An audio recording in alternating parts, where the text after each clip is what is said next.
ચોમાસાની વિદાય બાદ ગરમી, ગુલાબી ઠંડી અને કમોસમી વરસાદના કારણે 3 ઋતુનો એક સાથે અનુભવ થઈ રહ્યો છે, જેની સીધી અસર લોકોના સ્વાસ્થ્ય પર જોવા મળી રહી છે। આના કારણે હોસ્પિટલોમાં વાયરલ ઇન્ફેક્શનના દર્દીઓની સંખ્યામાં પણ ભારે વધારો થયો છે।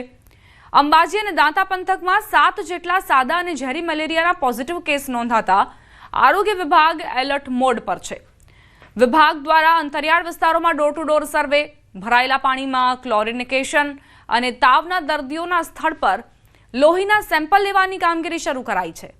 જોકે તાલુકા આરોગ્ય અધિકારીના મતે આ મેલેરિયાના દર્દીઓ પાડોશી રાજ્ય રાજસ્થાનમાંથી અસરગ્રસ્ત થઈને આવ્યા હોવાથી તેનો વ્યાપ ન વધે તે માટે દાંતા તાલુકામાં સર્વે અને સારવારની કામગીરી હાથ ધરાઈ છે।